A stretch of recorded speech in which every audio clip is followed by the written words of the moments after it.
आज का दिन भी इंपॉर्टेंट है और जो सबसे बड़ी चीज़ है वो हुकूमत करने जा रही है। हुकूमत कौमी असम्बली के अंदर 3 बिल पास करने का इरादा रखती है। ये 3 बिल कौन से हैं ये रिपोर्ट हो चुके हैं, लेकिन मैं आपके सामने रख देता हूँ।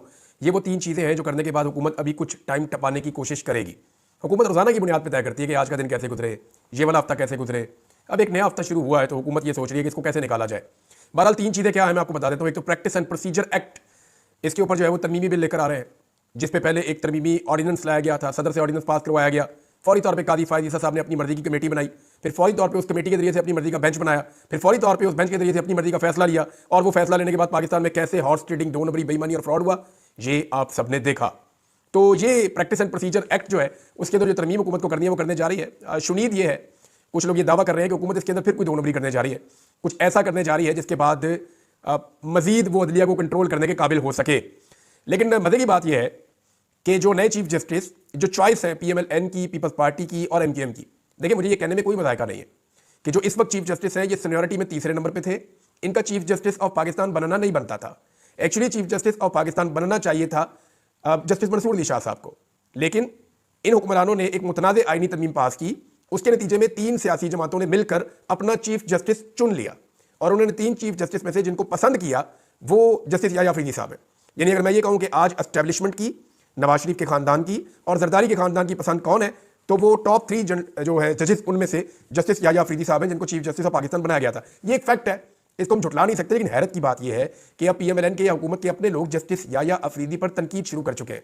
जस्टिस याह्या अफरीदी साहब ने छोटे मोटे काम किए, ये एडमिनिस्ट्रेटिव किस्म के काम है, कोई बड़ा फैसला उन्होंने नहीं किया, कोई बड़ा कदम उन्होंने नहीं उठाया, हुकूमत को किसी बारे में अभी तक प्रॉब्लम नहीं हुई, लेकिन इसके बावजूद हुकूमत ने तनकीद शुरू कर दी है जस्टिस याह्या अफरीदी पर। अब इसके 2 रीजन हो सकते हैं, या तो वाकई में जस्टिस याह्या अफरीदी ने वो काम शुरू कर दिए हैं जो हुकूमत को पसंद नहीं है, या फिर ये मिलीभगत हो सकती है क्योंकि हुकूमत अपनी चॉइस से एक चीफ जस्टिस लेकर आई है, तो हुकूमत ये चाहेगी कि ऐसा इंप्रेशन बने कि हम इस चीफ जस्टिस से खुश नहीं है, और फिर हमें अगर हमारा सिस्टम चलने दिया जाए तो हम तनकीद भी करते रहे चीफ जस्टिस पे। उन्होंने कुश्ती वाला फार्मूला आपको याद है, पीपल्स पार्टी और PMLN का पुराना, एक दूसरे पे तनकीद करते थे, अंदर से मिले हुए होते थे।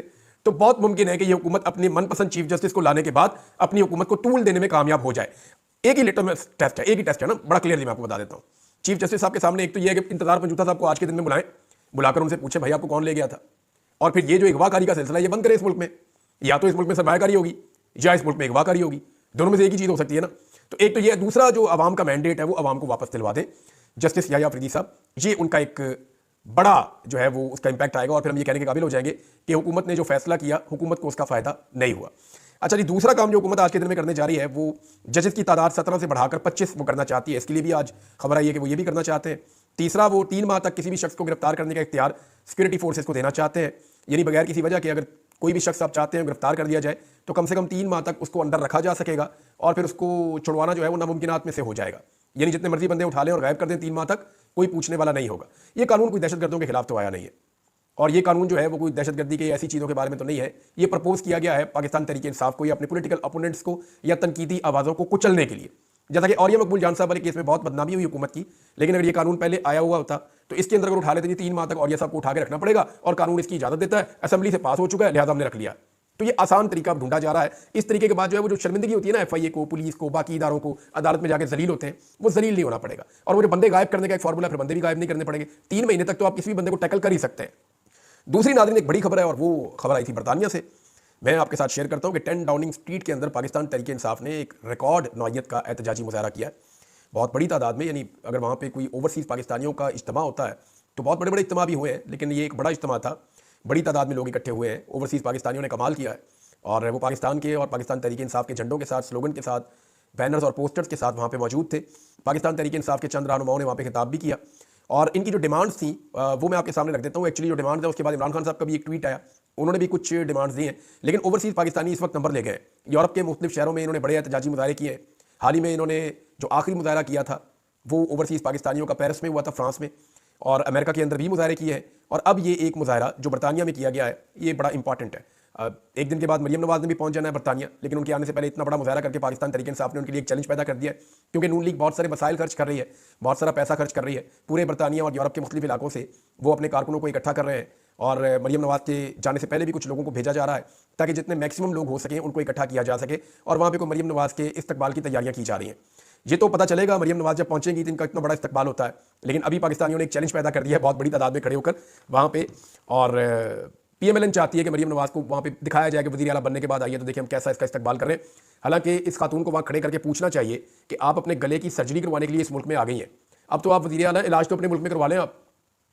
यानी आपका ख़ानदान कई दहाइयों से पंजाब के अंदर हुक्मरानी कर रहा है, आज तक आपको एक अस्पताल ऐसा नहीं बना सके जहाँ पे आप इलाज करवा सकें, मुंह उठा के आप बरतानिया आ जाते हैं।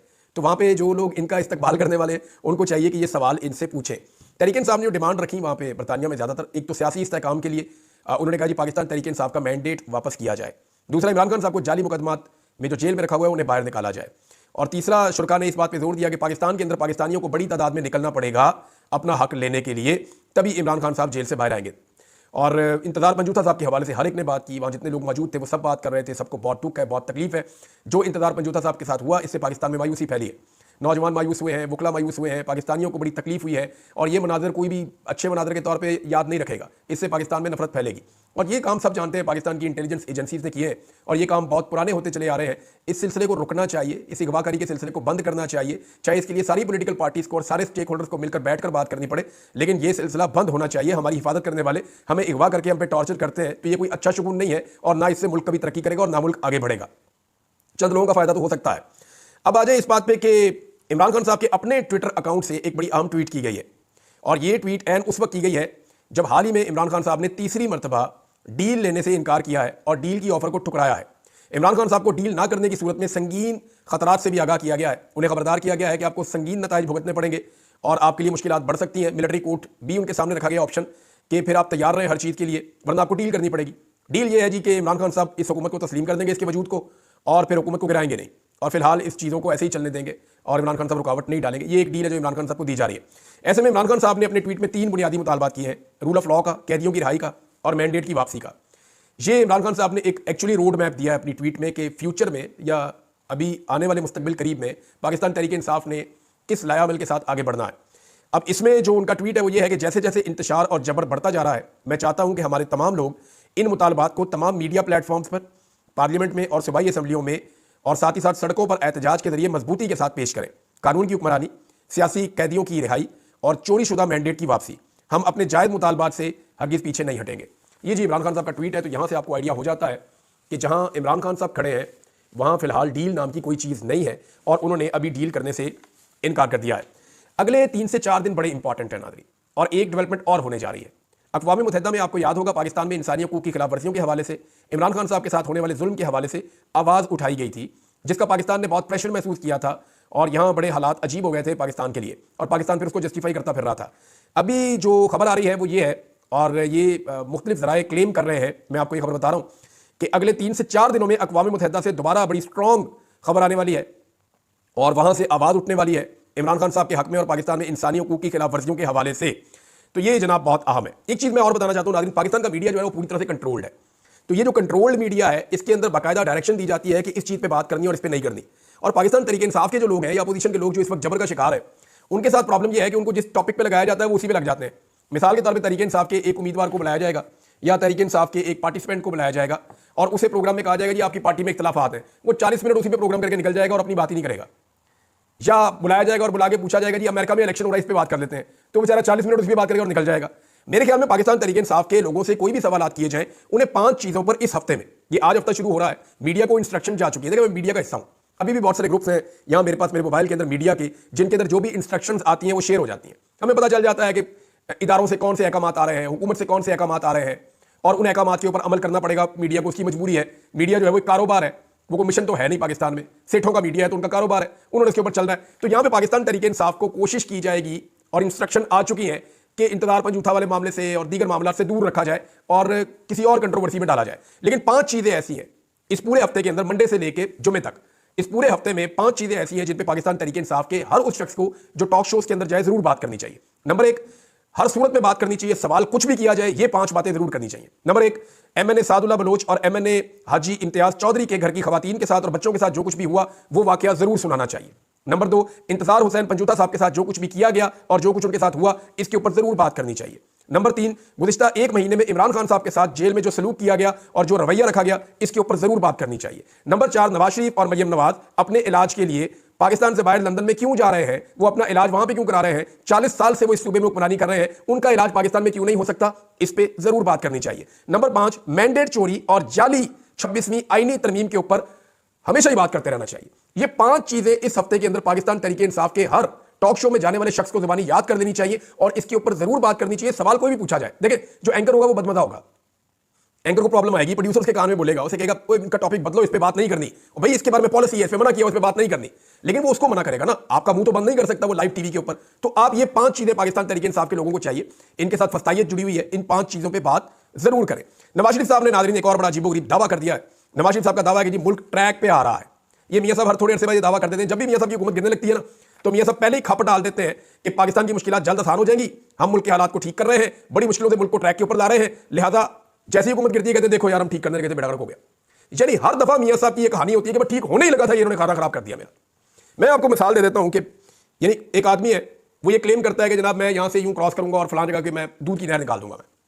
अब वो जैसे ही आप उसको रोकते कहते मैं पहुंचने लगा था, आपने काम खराब कर दिया, वो इधर को लग वो मैं पहुंचने लगा था, आपने काम खराब कर दिया, वो सारा इल्जाम आपके ऊपर डाल देता है। तो नवाज शरीफ साहब का ये तरीका वारदात है, बच्चों वाला, स्कूल के बच्चों वाला तरीका वारदात ये है कि पहले बेड़ा गर्क करते हैं रज के इस मुल्क का, और जिस वक्त इनकी हुकूमत गिरती है या आवाम इनसे तंग आ जाती है तो ये फौरी तौर पे रोला डाल देते हैं, देखा अब हम ठीक करने ही लगे थे, बस हम एंड पे पहुंचे हुए थे, बस काम बनने ही लगा था कि एकदम आपने मुझे हिला दिया, यानी ये आपने मेरे साथ ज्यादती कर दी। तो नवाज शरीफ साहब ने ये, अब मैं कुछ चीजें आपके सामने रख देता हूं ना, किसी एक चीज का मियां साहब आप मवाजना कर लें इमरान खान साहब के दौर से, मवाजना करें ना, किसी एक चीज का मवाजना करें। ये जो आप कह रहे हैं ये मुल्क आप ट्रैक पर लेकर आए, अद्वियात कितने फीसद महंगी हो गई है या कितने गुना महंगी हो गई है, जरा चेक कर लें, ये ट्रैक पर लेकर आए आप। खाने पीने की चीजें जो है वो दुगनी कीमत की हो गई है इमरान खान साहब के दौर के मुकाबले में, ये ट्रैक पर लेकर आए आप। बिजली की कीमतें 3 गुना से 4 गुना पाकिस्तान में बढ़ गई हैं, ये वो ट्रैक है जिस पे मुल्क को आप लेकर आए हैं।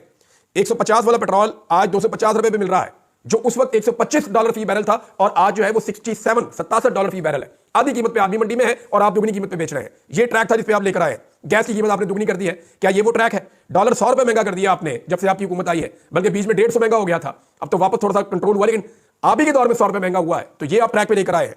हुनरमंद लोग मुल्क छोड़ छोड़ कर जा रहे हैं, क्या ये मुल्क ट्रैक पे आ रहा है? तमाम चीजों की कीमतें दुगनी कर दी है, ऐसे कैसे मुल्क ट्रैक पे आ रहा है? तमाम आदाद शुमार का ये मुवाजना करते हैं अपने ही दौर से। मिसाल के तौर पे मैं आपको ये बताता हूं कि ये महीना अभी जो गुजरा है ये अक्टूबर का महीना है, तो इस हुकूमत का क्लेम है कि ये अक्टूबर के महीने में महंगाई कुछ कम हुई है। अब ये महंगाई कम हुई है, इसके ऊपर उन्होंने रोला डाल दिया, भाई महंगाई सितंबर के मुकाबले में अक्टूबर के महीने में कम हुई है।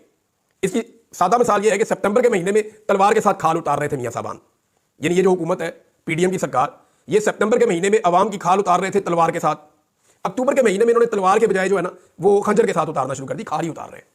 भाई मुवाजना अपने दौर से क्या करना कि एक चीज जनाब पिछले महीने उसकी कीमत बढ़ी थी 10 रुपए फी किलो, इस महीने उसकी कीमत बढ़ी है 5 रुपए फी किलो।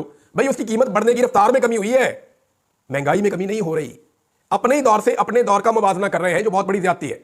अगर मुवाजना करना है तो इमरान खान के दौर से करें। किसी एक चीज में बताएं, ज़र मुबादला के ज़खायर वो $16 अरब छोड़कर गया था, आप वहां तक अभी तक नहीं पहुंचे, कर्जा ले लेकर नहीं पहुंचे। आईएमएफ की आपकी डील खतरे में है, 1 महीना हुआ आईएमएफ की डील को साइन हुए, ये टारगेट ही पूरे नहीं कर पा रहे। आईएमएफ के साथ झूठ बोल बोल के उनके सारे मुतालबा तस्लीम कर लिए और अब ये आईएमएफ के टारगेट्स पूरे नहीं कर पा रहे, इनकी डील खतरे में है। ये अवाम के ऊपर दोबारा टैक्सेस लगाने जा रहे हैं। अब नवाज शरीफ और शहबाज शरीफ चाहते हैं उनकी हुकूमत शहीद हो जाए। मरियम नवाज भी पाकिस्तान से बाहर जा रही है, नवाज शरीफ भी पाकिस्तान से बाहर मौजूद है। अब तक के लिए इतना ही, अपना ख्याल रखिएगा, अपने इस चैनल का भी। अल्लाह हाफिज।